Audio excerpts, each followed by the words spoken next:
Familia de la Voz de María y delegados que participan en este camino sinodal, bienvenidos. La Iglesia de Dios es convocada en sínodo. Con esta convocatoria, el Papa Francisco invita a toda la Iglesia a interrogarse sobre la sinodalidad, un camino decisivo para la vida y la misión de la Iglesia. El Papa Francisco nos ha dicho claramente que caminando juntos y juntos reflexionando sobre el camino recorrido, la Iglesia podrá aprender a partir de lo que irá reflexionando cuáles son los procesos que pueden ayudar a vivir la comunión, a realizar la participación y a abrirse a la misión. Hermanos, la Voz de María, 88.1 FM, en el marco del 21º aniversario, abre este ciclo de conferencias para profundizar sobre la sinodalidad. Estas conferencias son un auxilio para todos nosotros y así, de una mejor forma, participar por una iglesia sinodal, comunión, participación y misión. Nuevamente a todos, bienvenidos. Le doy el pase al Padre José Luis Vélez, asesor espiritual de la Voz de María, para la oración.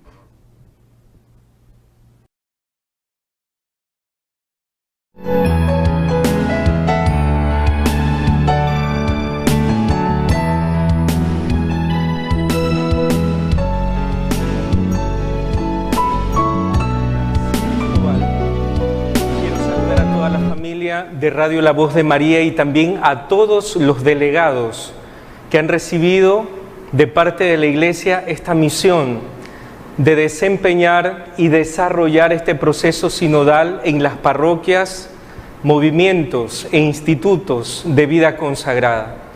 Los invito a rezar juntos con la oración que acompaña este proceso o este camino sinodal.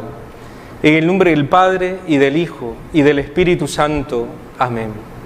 Estamos ante ti, Espíritu Santo, reunidos en tu nombre. Tú que eres nuestro verdadero consejero, ven a nosotros, apóyanos, entra en nuestros corazones.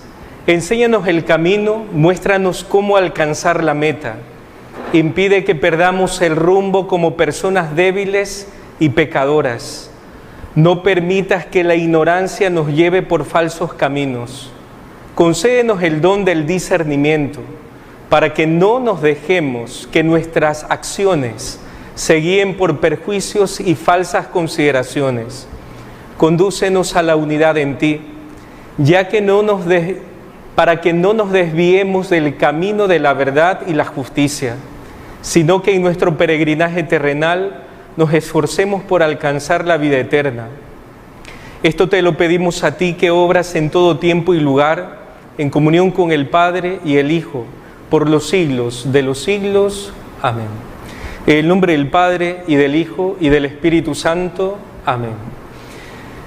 Querida familia de Radio La Voz de María, estimados delegados comprometidos en este proceso sinodal, se encuentra en nuestros estudios de la Voz de María Monseñor Iván Minda. Él es el primer obispo de la nueva diócesis de Santa Elena y va a reflexionar con nosotros para acompañarnos en este camino sinodal sobre la sinodalidad en las Sagradas Escrituras, es decir, discerniendo juntos a la luz de la revelación y escuchando la voz del Espíritu Santo. Monseñor Iván, esta es su casa, bienvenido. Gracias por acompañar este proceso, gracias por darse este espacio para venir a los estudios de la Voz de María. Bienvenido, y Radio La Voz de María también se prepara rumbo al Sínodo de los Obispos a celebrarse en octubre del 2023. Gracias, Padre José Luis, muchas gracias, Cristóbal, muchas gracias a todos los que trabajan en Radio La Voz de María. Saludos y agradecimientos también a todos los delegados desde los distintos sectores de la iglesia, delegados de las parroquias, delegados de la vida consagrada, delegados de los movimientos y grupos laicales y en general. Comenzaría yo por recordar que la sinodalidad ha estado siempre presente en la historia de la iglesia desde sus inicios. Y hay algunos momentos que nos narran las Sagradas Escrituras sobre el desarrollo de acontecimientos sinodales en la vida de la iglesia, que prácticamente inicia con los Hechos de los Apóstoles. Yo para esta charla he seleccionado 3 momentos importantes de los Hechos de los Apóstoles, es decir, de los inicios de la vida de la iglesia. El primero está en el capítulo 1 de los Hechos de los Apóstoles, que es la elección de Matías. El segundo en el capítulo 6, que es la elección de los 7 diáconos. Y el tercer acontecimiento sinodal de los Hechos de los Apóstoles es el Concilio de Jerusalén, con la disputa de los judaizantes y los griegos. Pero yo he querido seguir un esquema que me ha parecido sencillo, claro, de un sacerdote colombiano que es eudista, el padre Fidel Oñoro, que hace una propuesta interesante de 5 pasos para ir descubriendo cómo la iglesia vivió la sinodalidad en estos acontecimientos. Y claro, siempre estos 5 pasos van precedidos por una lectura directa de la palabra de Dios, ¿no? Y no empieza con una interpretación que hacemos de la palabra de Dios o tal vez de nuestros propios criterios, sino primero leyendo la palabra de Dios. Luego en el proceso también va a retomarse la palabra de Dios para que ilumine, ¿no?, la toma de decisiones. Entonces comenzamos con el primer episodio, que es la elección de Matías, en Hechos capítulo 1, versículos del 15 al 16. El texto nos dice lo siguiente: un día de aquellos, Pedro se puso de pie en medio de los hermanos, 120 personas reunidas, y dijo: queridos hermanos, tenía que cumplirse lo que el Espíritu Santo profetizó por medio de David acerca de Judas, el que guió a los que arrestaron a Jesús, que era uno de los nuestros y compartía nuestro ministerio. Con el dinero que le pagaron por su maldad, compró un terreno. Cayó de cabeza, su cuerpo se abrió y se le salieron las entrañas. Todos los vecinos de Jerusalén se enteraron, de modo que el terreno se llama en su lengua Akeldama, es decir, campo de sangre, porque está escrito en el libro de los Salmos: quede su morada despoblada sin que nadie la habite, y que su puesto ocupe otro. Ahora bien, es necesario que uno de los que acompañaron mientras el Señor Jesús estaba entre nosotros, desde el bautismo de Juan hasta que fue quitado, sea constituido junto con nosotros testigo de la resurrección. Designaron a 2, José llamado Barsabás, apodado el Justo, y Matías. Y después rezaron así: tú, Señor, que conoces los corazones de todos, indícanos cuál de los 2 has elegido para ocupar el puesto de este ministerio apostólico que Judas abandonó para marcharse al lugar que le correspondía. La suerte tocó a Matías y fue incorporado a los 11 apóstoles. Este es el texto de la palabra de Dios. Luego vamos a hacer el desarrollo de el planteamiento, ¿no?, que tiene el primer punto, es justamente el planteamiento del problema. Luego viene la escucha de la palabra de Dios, Tercero, la búsqueda de los criterios en la misma palabra de Dios. Cuarto, la participación de la comunidad. Y quinto, la solución del problema. Este es el esquema que vamos a seguir en cada uno de los episodios. Entonces, en el primer caso de la elección de Matías, los discípulos después de Pentecostés se reúnen en el cenáculo, presentan el caso de la necesidad de sustituir a Judas en el grupo de los 12, ¿no? Y participan 120. O sea, aquí el número 12, como ustedes saben, es simbólico, significa la totalidad, ¿no? Y el número 120 de alguna manera viene a decir que esa totalidad se había multiplicado exponencialmente, se había multiplicado por 10 los discípulos del Señor, ¿no? Que eran 12, ahora ya son 120. Pedro es el que modera, por eso toma primero la palabra y dirige la reunión para el proceso de la sustitución de Judas, comenzando por la lectura del caso, ¿no? Que coloca con suficiente claridad el problema. Es necesario que en el momento de la constitución de la iglesia, el número de los 12 apóstoles, símbolo de la universalidad de la nueva comunidad de los discípulos de Jesús, fuera completado después de la traición y la muerte de Judas, ¿no? Para nosotros nos puede parecer irrelevante un número matemático, ¿no? Porque ahora somos miles de millones, pero para esa época entendían que era necesario arrancar con 12 y no con 11, porque también recuerden que en el antiguo pueblo de Israel habían 12 tribus, y los apóstoles también eran los que renovaban esas 12 tribus a nivel ya más bien espiritual. Este es el planteamiento del problema, es necesario sustituirlo. Luego se escucha la palabra. Pedro habló a los hermanos invitándolos a escuchar la palabra.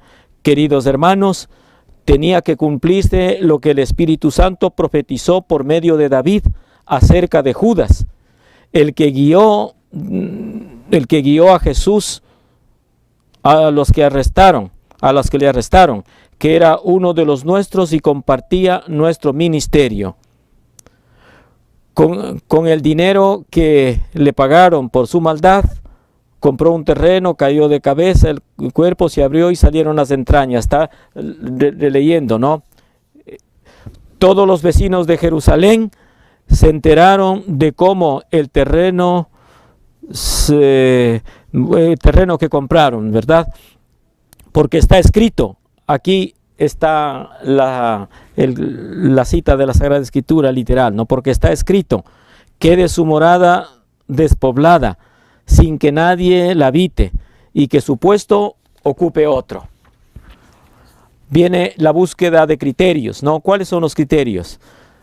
Pedro no parte de su punto de vista personal, que eso puede ser que nos puede ocurrir a veces, ¿no? Cuando queremos hacer un camino sinodal, sino que interroga la Escritura para con su luz poder discernir el problema y saber qué hacer Aquí también una gran lección de vida. Cuando nosotros estamos en medio de problemas y dificultades, quizá lo mejor que podemos hacer es acercarnos a la palabra de Dios, a la Sagrada Escritura, y seguramente encontraremos la respuesta a nuestro problema, a nuestra situación, porque Timoteo nos recuerda en su segunda carta, ¿no?, que la palabra de Dios es útil para todo, para corregir, para enseñar, para argumentar, para todo. La clave es la interpretación de la palabra para discernir bien y buscar los criterios de acción a la luz de la palabra, porque la palabra ayuda a descubrir las condiciones necesarias, es decir, el perfil. No se va a elegir un candidato al gusto, al antojo, sino según las características que aparecen en la palabra de Dios. Entonces son dos, ¿no? O si no, se puede incluso sintetizar en uno, pero prácticamente son dos. Que haya participado desde el bautismo de Jesús en el inicio de su ministerio público hasta la resurrección. ¿no? Hasta el misterio pascual. Esa es la gran condición para elegir a quien sustituirá a Judas y pueda completar el número de los 12. Y con eso puede ser testigo. Aquí en esta búsqueda de criterios vemos que Pedro no impone la solución, sino que da los criterios, ¿no? Para que se encuentre la solución. Pero Pedro, al no imponer y dar criterios, no pierde la autoridad, porque conduce bajo su guía hasta el final a la asamblea. Esto es sumamente importante, ¿no? Uno tiene, el que tenga la delegación o el encargo de dirigir, no necesariamente tiene que ser el que tiene la última palabra, pero sí el que guía la participación de todos, ¿no? De toda la comunidad. El cuarto punto es la participación en la comunidad. Siguiendo los criterios que Pedro ha establecido, que es lo fundamental para que la comunidad participe adecuadamente en la solución. En este caso, presentando candidatos, no al gusto y al capricho de cada uno, sino siguiendo los criterios que Pedro ha propuesto, ¿no? A la luz de la palabra de Dios. Y entonces la comunidad puede elegir o presentar los candidatos con el perfil de idoneidad adecuado. Luego la comunidad hace dos cosas importantes a la vez, ¿no? Presenta los candidatos, pero también ora para que la acción del Espíritu Santo ilumine la solución. Queda claro que la comunidad es consultada y los candidatos presentados de acuerdo a las condiciones que señala Pedro, que hubiera acompañado a Jesús durante su vida pública y que sea testigo de la resurrección. Por último viene ya la solución del problema. Es muy importante porque el proceso de discernimiento ha sido a la luz de la Sagrada Escritura, que tiene la última palabra. Ciertamente acuden a una metodología, ¿no? Como el sorteo, que para nosotros nos puede parecer un método bastante rudimentario para una elección de esta naturaleza. Siempre hacemos rifas, ¿verdad? Un poco de cosas materiales, pero para elegir a alguien para una misión tan importante puede parecer una cosa un poco trivial acudir a este método, pero lo importante es evitar la manipulación, la presión de un grupo de poder, el autoritarismo impositivo, el fraude, la adecuación a un solo punto de vista. Entonces este es el primer caso que hemos seguido el proceso en estos 5 pasos que espero que vayamos asimilando poco a poco, ¿no? Y que no nos olvidemos cuáles son los pasos que hay que seguir. En las otras, pues también veremos que el proceso es parecido, con problemas distintos que hay que solucionar. En este momento podemos hacer un pequeño corte para interiorizar lo que hemos visto, ¿verdad? Con la ayuda y la luz de la palabra de Dios.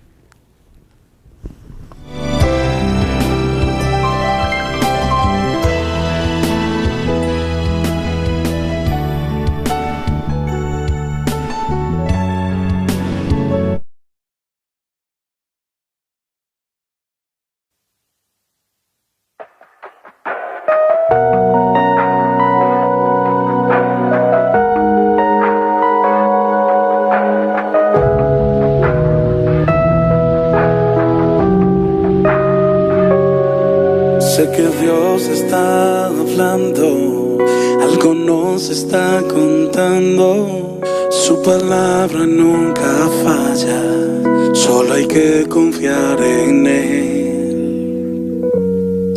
Porque Él lo ha prometido, Él es fiel, es buen amigo. Él es más grande que mis miedos y siempre tiene un plan. Él permite que todas las cosas pasen, aunque no logremos entender, siempre tiene el control. Aunque rujan las tormentas, aunque la muerte esté cerca, aunque la tierra se hunda a mis pies, solo tengo que creer, aunque se cierren mil puertas y nada me salga bien.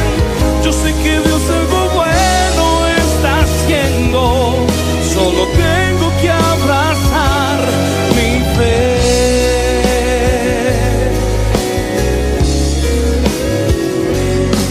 Solo hay que esperar un tiempo, pues el de Dios es perfecto, todo lo ha hecho bien, no hay murallas para Él.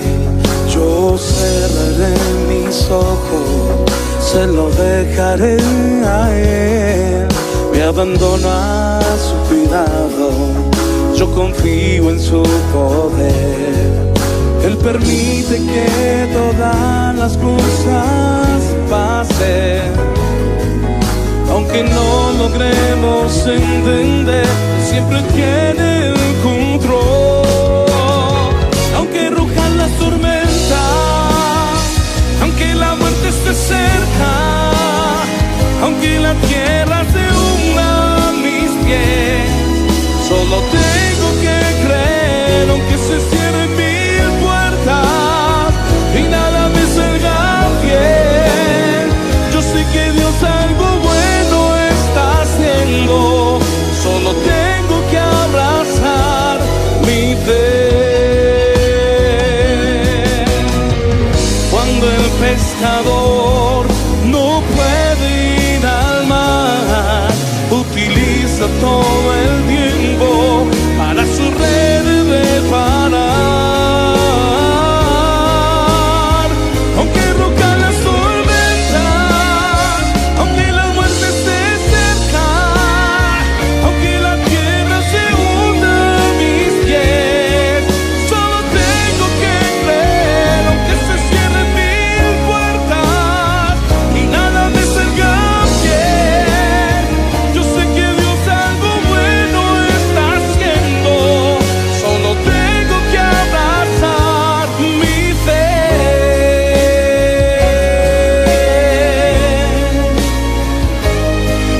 Solo tengo que abrazar mi fe.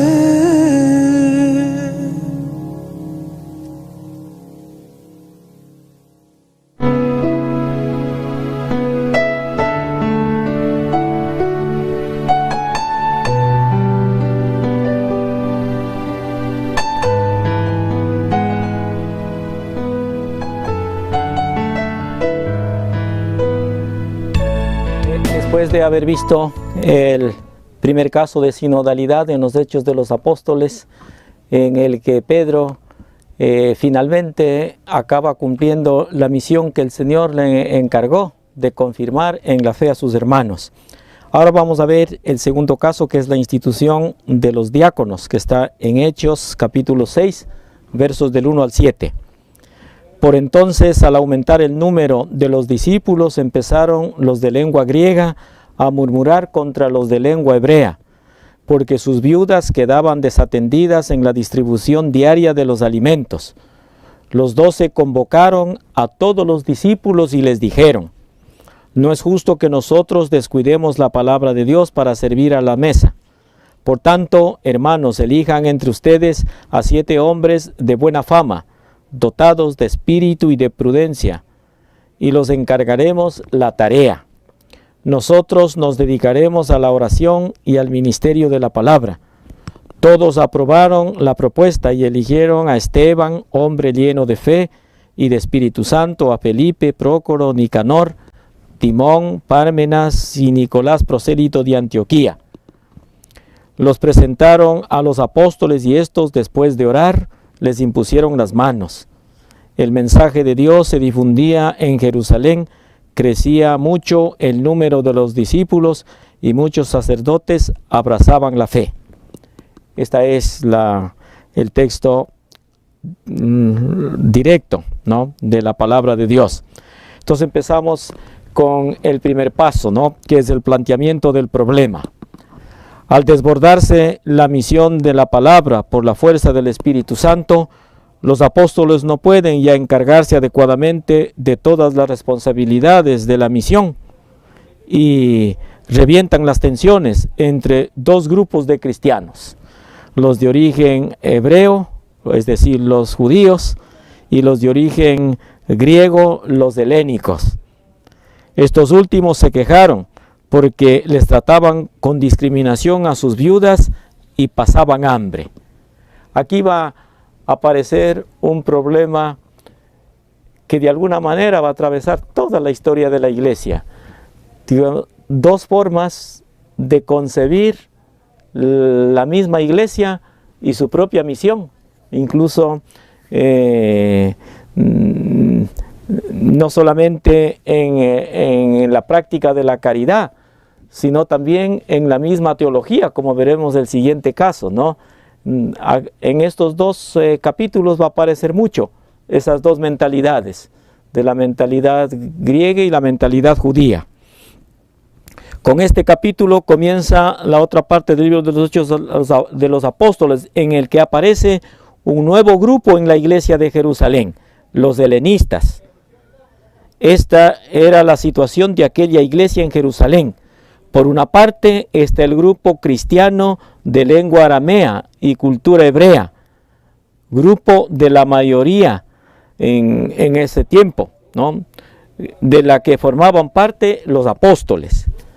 Las costumbres y sus prácticas, algunas de ellas discriminatorias, son puramente judías, ¿no? Pero vamos a ver cómo unas prácticas que pertenecen, digamos, a un determinado grupo se quiere imponer a toda la universidad de la iglesia, y ahí vienen los problemas. Por otra parte está el grupo cristiano helenista. El término helenista en general designa a los judíos que habían nacido y vivido fuera de Palestina, en la diáspora, en contacto sobre todo con las culturas griegas, cuya lengua habían adoptado. Un buen número de ellos, es decir, de los cristianos de procedencia griega, residía en Jerusalén, donde tenían sus propias sinagogas, como grupo aparte, de talante más universal y abierto, y criticaban el judaísmo. Un cierto número de estos judíos helenistas se hizo cristiano, y al convertirse se afirmó más en ello su crítica sobre el judaísmo, sus costumbres, sus prácticas discriminatorias y perjuicios de los que aún no se habían librado el grupo judeo-cristiano. Tenían todavía sus costumbres muy arraigadas, aunque habían sido superadas ya por la venida de Jesucristo, ¿verdad?, y su obra salvadora. Son los recién convertidos helenistas los que provocan el conflicto dentro y fuera de la comunidad cristiana de Jerusalén. Se quejan de la discriminación que sufren las viudas de su grupo a la hora del reparto de la comida. Ciertamente que ustedes saben que los judíos siempre han sido un poco exclusivistas y separatistas, y ha sido difícil que se vayan despojando de esa mentalidad, porque el hecho de que Dios haya elegido al pueblo judío un inicio, ¿no?, para que sea la semilla y el germen de la historia de la salvación, no quiere decir que la salvación estaba destinado solo a ellos, y eso es lo que los cristianos, los judíos, no podían comprender, que la iglesia era universal. Pensaban que la iglesia era únicamente judía. Esta queja provoca una reunión general. Los 12 apóstoles proponen una solución que es aceptada por todos: la elección de 7 servidores, varones helenistas. Claro, son helenistas porque era el grupo que no estaba bien atendido. De nada habría servido elegir a los del grupo judío, ¿verdad? Porque como eran tenían la mentalidad discriminatoria, el problema habría seguido. Por eso se escogió personas afines a las viudas que estaban desatendidas, para que atendieran las necesidades materiales de las viudas, porque los apóstoles tenían que dedicarse al ministerio a tiempo completo de predicar la palabra.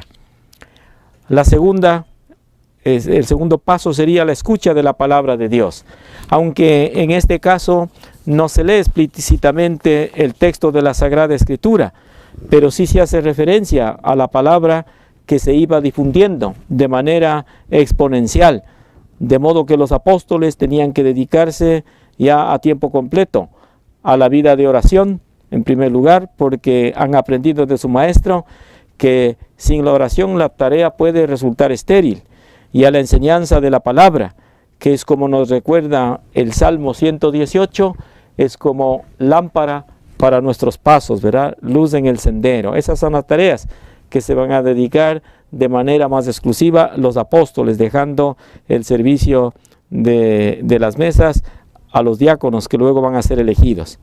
Se buscan los criterios, ¿no? Los criterios que se piden son los mínimos: que sean hombres de buena fama, es decir, que no hayan dado que hablar y no hayan provocado escándalos, ni ellos personalmente, ni sus familias. Segundo, que estén llenos del Espíritu Santo, sean hombres de verdadera oración, porque solo quien es dócil al Espíritu Santo, como María, será capaz de servir con humildad a los necesitados, que en este caso vienen a ser las viudas. Esto les hace llenos de sabiduría, cualidad que cierra el perfil de los candidatos, ¿verdad? Estos serían los criterios, ¿no es cierto?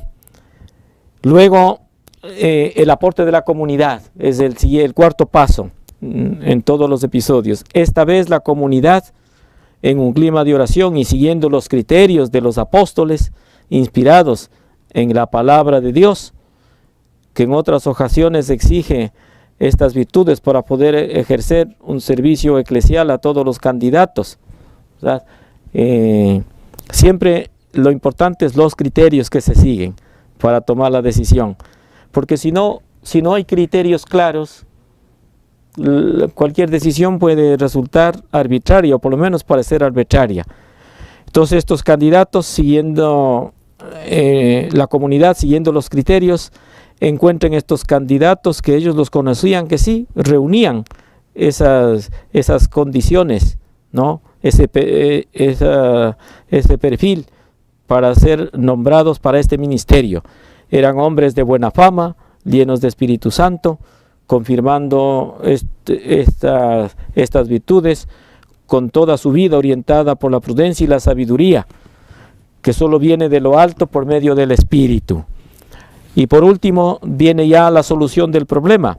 Esta vez la solución no procede de instituciones existentes, obispos, presbíteros, sino de la creatividad del Espíritu para discernir y superar los retos, creando nuevos ministerios y estructuras, los diáconos. Esta es la clave de la misión de la Iglesia, ¿no? Que tiene que armonizar lo nuevo y lo antiguo. O sea, no hay ninguna contradicción. El problema es cuando nos queremos quedar solo en lo antiguo, ¿no? En lo que siempre se ha hecho, o queremos abandonar todo lo que siempre se ha hecho y comenzar todo de cero, solamente con cosas nuevas, ¿no? que nunca se ha hecho. Eso no ha sido la praxis de la Iglesia, sino armonizar ambas cosas.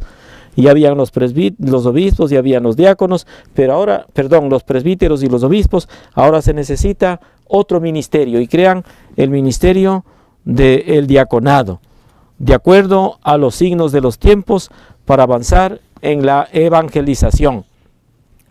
El problema queda saldado con la imposición de hermanos por parte de los apóstoles, que les transmiten a los 7 elegidos el encargo y la gracia de Dios para cumplirlo.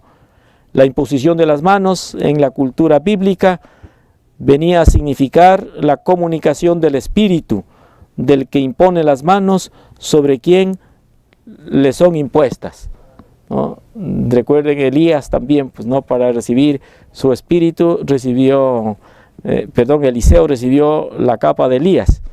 La imposición de así se le confiere una misión y un ministerio. Había nacido lo que hoy llamamos una iglesia local, con lengua, cultura y líderes nativos. Me parece que esto se ajusta perfectamente a la historia que estamos viviendo en la arquidiócesis de Guayaquil. Han nacido 2 nuevas iglesias locales, y esto es fruto del Espíritu, ¿verdad? No estaba instituido hasta ese momento este ministerio, pero la iglesia, guiada por el Espíritu Santo, tiene esa capacidad de abrir nuevos caminos para hacer eficaz la evangelización. Podemos hacer otra pausa en este momento.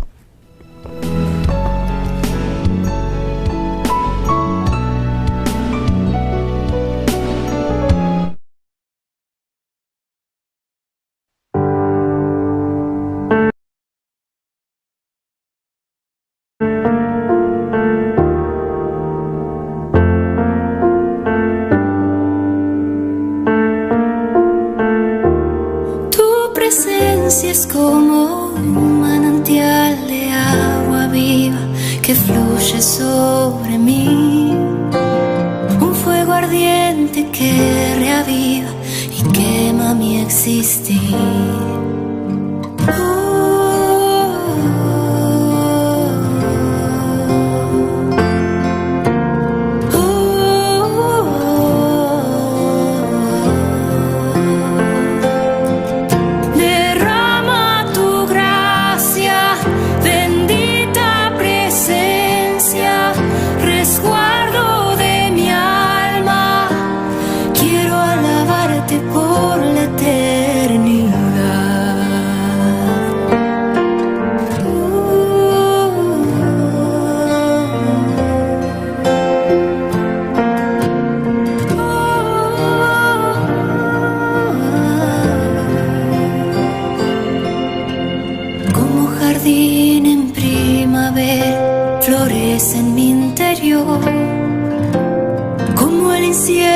Que se quema y eleva mi oración.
Señores, Rey de la creación, todopoderoso, Cristo Rey, Cordero de Dios, vida de verdad, Príncipe de paz, derrama tu gracia, resguardo de mi alma.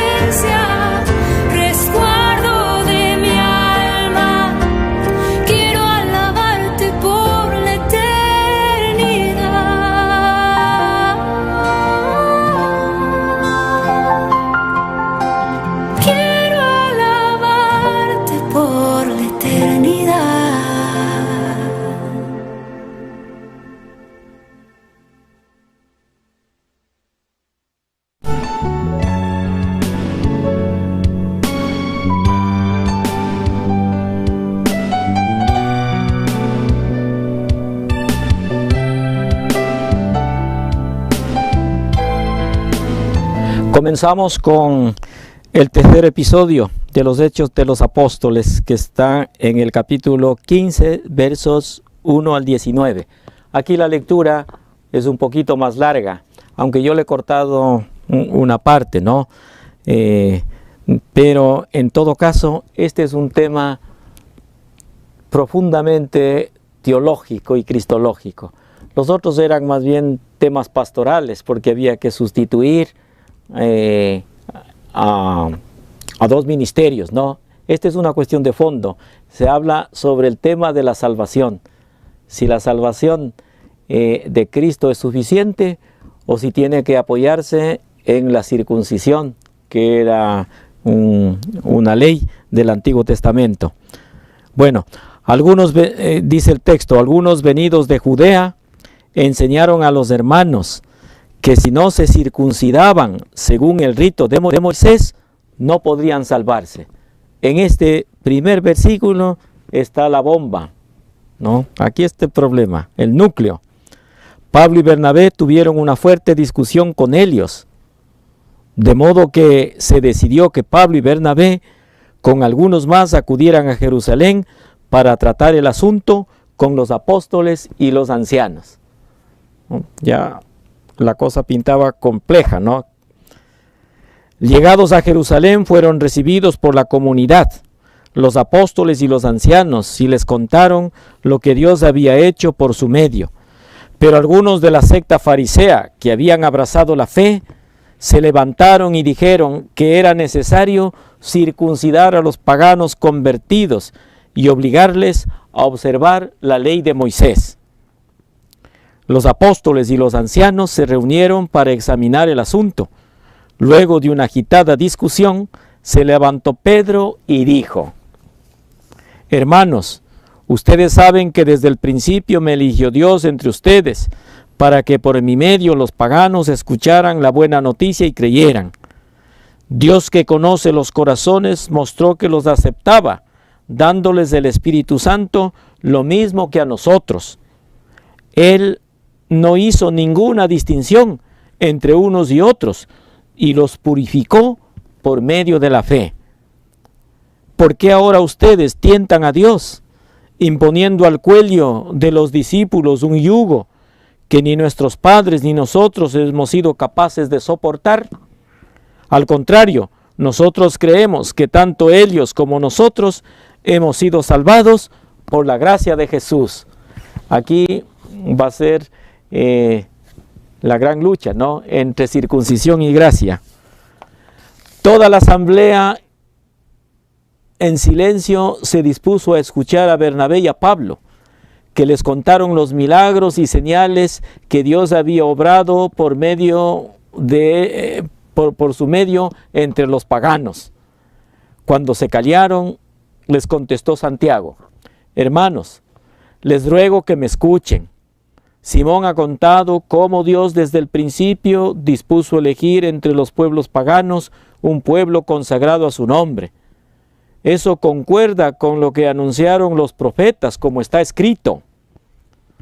No, aquí de nuevo reconstruiré la choza caída de David, la reconstruiré levantando sus ruinas, para que el resto de los hombres busque al Señor, para que todas las naciones lleven mi nombre, dice el Señor. Por tanto, pienso que no hay que poner obstáculos a los paganos que se convierten a Dios. Basta encargarles que se abstengan de contaminarse con los ídolos, de las uniones ilegales y de comer carne de animales estrangulados o sangre. Bueno, aquí decía que la segunda parte es lo que va, después que se ha solucionado el problema, van a comunicar a los de Antioquía, porque ahí es donde estaba el problema candente, ¿no? Ahorita estaban resolviendo en Jerusalén. Bueno, entonces empezamos con el planteamiento del problema. Pablo y Bernabé van a la misión de Antioquía, pero los judíos, primeros destinatarios, se resisten a recibir la palabra, ¿no?, la buena nueva. Y entonces predican los paganos. ¿no? Y los paganos cada vez iban siendo más numerosos. Los judíos obligaban a ajustarse a la circuncisión a los que venían del paganismo, ¿no? con esta sentencia, porque si no se circuncidan, no podrán salvarse. Es decir, esto dejaría, que no podrán salvarse, no les dan otra opción, o se circuncidan, o dicho así bruscamente, o se circuncidan o se van al infierno. Entonces aquí compromete la salvación de Cristo, porque parece que la gracia de Cristo no fuera suficiente como para salvar, que tendría que apoyarse en un rito que era realmente accidental. La cuestión surge en Antioquía, ciudad mixta de cristianos de origen hebreo y griego. Un grupo de fariseos que eran cristianos, pero seguían pensando como judíos, habían ido de fuera de Antioquía a confundirlos y a querer imponer un estilo de ser cristianos sin distinguir entre lo esencial y lo accidental. Aquí está otro gran problema, ¿no? Que siempre se da en todas las esferas, cuando uno no tiene claro lo que es accidental y lo que es esencial, lo que está mandado y lo que se ha dejado a libertad. A veces se pone opcional lo que es obligatorio y se obliga lo que es opcional. Eso les pasaba un poco a los judaizantes, que se llaman también estos cristianos de procedencia judía. Estos cristianos de origen judío tenían un bagaje del cual aún no habían sido capaces de desprenderse, aún después de abrazar la fe, porque lo consideraban parte integrante del mensaje cristiano, ¿no? Cristianos que no habían dejado la mentalidad judía. Ellos, por su propia cuenta, pensaron que la circuncisión era una cosa cristiana, pero no se daban cuenta que la circuncisión ya fue superada por el bautismo. La comunidad de Antioquía, por otra parte, era heterogénea en su composición y dinámica en su costumbre, dinámica y constante irradiación. Su característica era hacia adentro la capacidad para convivir en pluralismo, es decir, con otras culturas. Los judíos eran cerrados y eran incapaces de convivir con otras culturas. Y hacia afuera la aceptación de otras gentes y la asimilación de culturas diferentes. Judeo-cristianos convivían en Antioquía con helenistas y paganos convertidos. O sea, de manera que no eran todos los judeo-cristianos los que tenían mentalidad cerrada, ¿no? Eran los de Jerusalén y de otros lugares, pero en Antioquía, como siempre fue una ciudad pluralista, ya convivían los cristianos de procedencia judía y de procedencia griega. Por eso ellos estaban tranquilos, pero estos otros fueron los que les fueron a inquietar. La chispa que provoca el enfrentamiento entre ambas iglesias, entre comillas, o ambas formas de pensar la iglesia, surgió de un grupo extremista de Judea. Pablo los llama los falsos hermanos, que viajaron expresamente a Antioquía y comenzaron a enseñar y a confundir de que sin la circuncisión no era posible salvarse. Este es un tema gravísimo, que podía haber sido el primer cisma de la iglesia. Se dio el de Oriente después, pero este podía haber sido el primer cisma si los apóstoles no habrían sabido manejar bien la solución de este problema a través de este camino sinodal. Escucha de la palabra. El discurso de Pedro parte de la experiencia personal en el caso del pagano Cornelio y su familia, y dice que Dios les dio el Espíritu Santo, lo mismo que a ellos. También habla Pablo y Bernabé, delegados de Antioquía, que confirman lo dicho por Pedro, narrando las maravillas que Dios había hecho entre los paganos por medio de ellos. Exactamente en la mitad del libro de los Hechos de los Apóstoles, Lucas ubica lo que se suele llamar el Concilio de Jerusalén. considerado el momento culmen de todo el libro de los Hechos de los Apóstoles. El narrador nos ha ido preparando en los relatos precedentes para esta asamblea de capital importancia, es decir, para el Concilio de Jerusalén, no solo para aquellas primeras comunidades, sino para toda la historia de la Iglesia. Nos ha invitado a reconocer la primacía de Jerusalén, por una parte, ¿verdad? Porque ahí está Pedro, y el dinamismo de la comunidad de Antioquía, una iglesia dinámica, abierta, capaz de inculturar la fe, ¿no? Capaz de facilitar la transmisión del mensaje cristiano. Nos ha inducido a simpatizar con el movimiento de apertura. Hoy comprendemos mucho mejor esto, ¿no? El movimiento de apertura, una mentalidad abierta. Bueno, entonces viene la tercera cosa, que es la búsqueda de los criterios. El concilio tuvo dos momentos, una sesión plenaria en la que ambas partes contendientes exponen con acaloramiento sus respectivas posiciones, y una sección restringida donde los dirigentes de Jerusalén, con Pedro y Santiago a la cabeza, y los delegados de Antioquía, encabezados por Pablo y Bernabé, se reúnen a deliberar. Se dan criterios, ¿no?, en las intervenciones de los varios apóstoles, de Pedro, Bernabé y Pablo. Los criterios serían no imponerles mayor carga que estas cosas esenciales, o sea, no imponer cosas accidentales de gana, ¿no? Solo porque a mí me gusta, porque a mí se me antoja. Que se abstengan de las cosas sacrificadas a los ídolos, de sangre de animales estrangulados, ¿no? Porque la carne, muchas veces, bueno, la carne comprada en el mercado era también usada para cultos idolátricos, y entonces por eso ellos decían que se abstengan de esa carne, ¿no? Por eso ellos se cuidaban de lugares seguros para adquirir la carne, ¿no es cierto? Y la otra cosa que les piden es que se abstengan de la fornicación, es decir, de las uniones ilegítimas, ¿no? Porque esto está establecido dentro de los mandamientos de Yahvé. Esos son los dos criterios. Ahora la comunidad participa en la solución.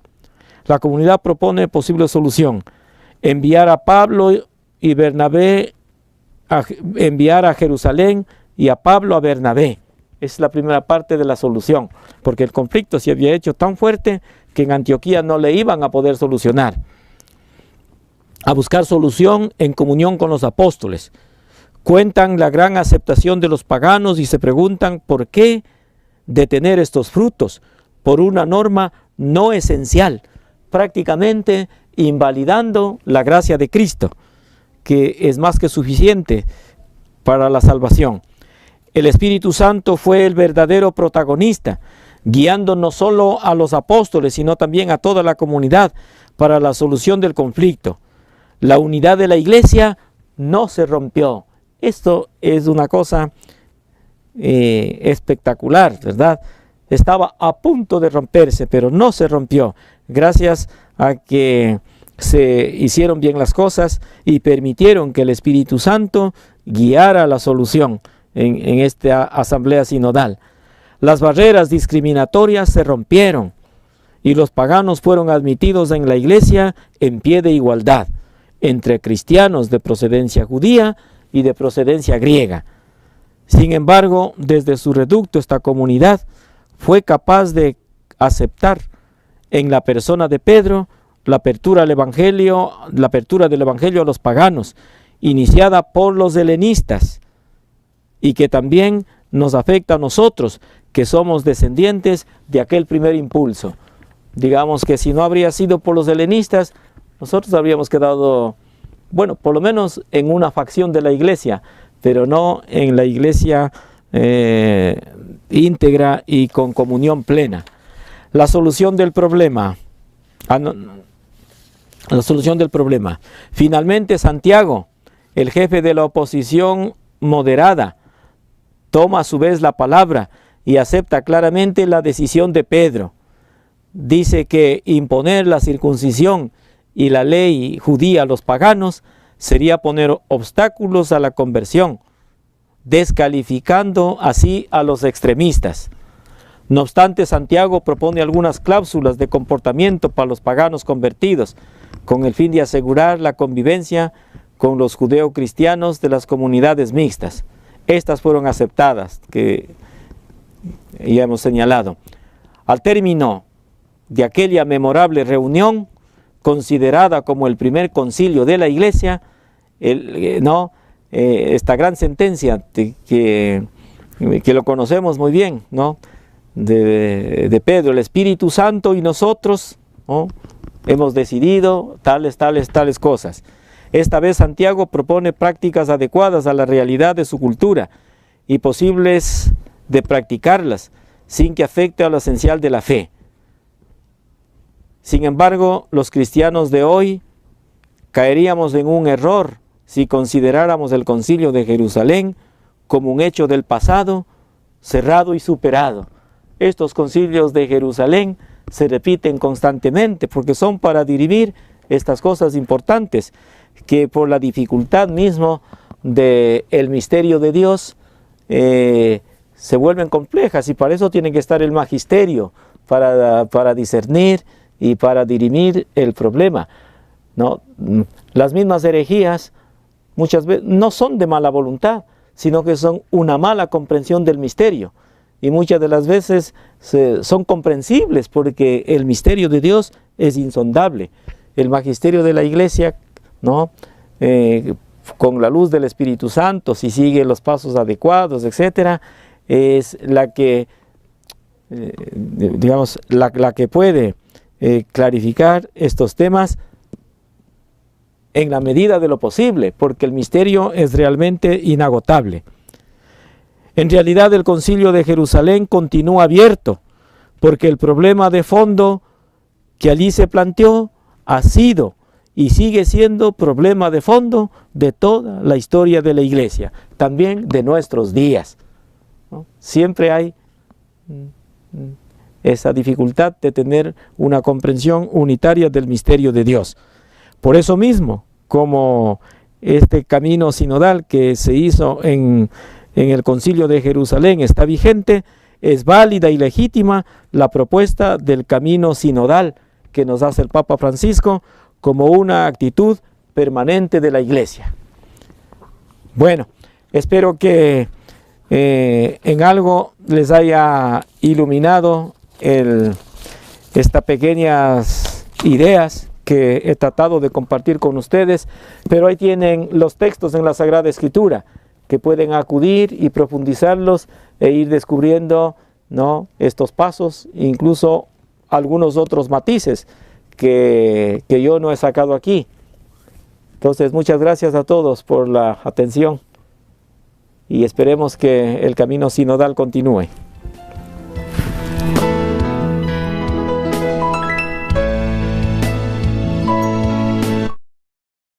Monseñor Iván Minda, por esta segunda conferencia desde los estudios de la Voz de María, profundizar sobre la sinodalidad en las Sagradas Escrituras.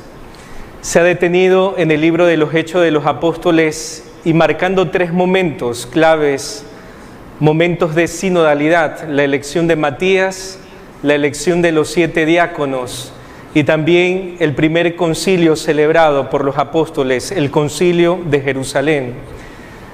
Es discernir a la luz de la palabra de Dios, escuchando la voz del Espíritu Santo.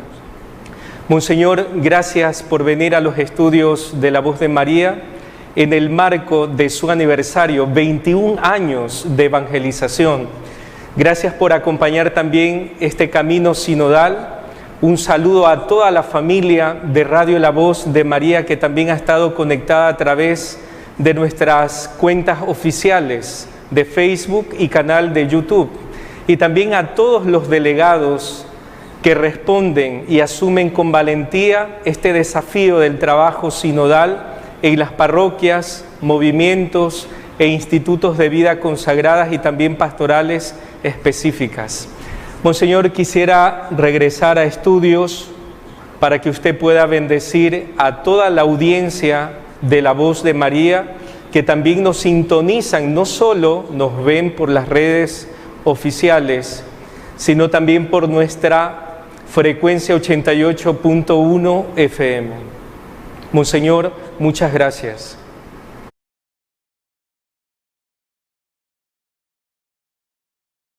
Agradecer a la Comisión Diocesana de el Camino Sinodal, con el Padre José Luis a la cabeza. Agradecer a todos los que hacen Radio María, la Radio Voz de María, y agradecer también a todos los delegados. Para todos ellos vamos a pedirle al Señor que derrame su santa bendición por intercesión de su Madre, la Santísima Virgen María. El Señor esté con ustedes. Bendito sea el nombre del Señor, ahora y por siempre. Y la bendición de Dios Todopoderoso, Padre, Hijo y Espíritu Santo, descienda sobre ustedes y les acompañe siempre.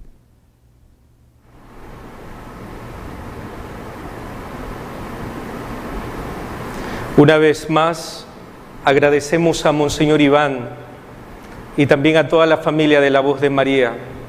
Gracias por ser parte de esta obra de evangelización. Damos pasos a estudios y continuamos con esta semana que estamos por culminar, esta semana extraordinaria de la colecta. Manos que ayudan, manos que reciben. Dios les bendiga y Radio La Voz de María, camino al sínodo.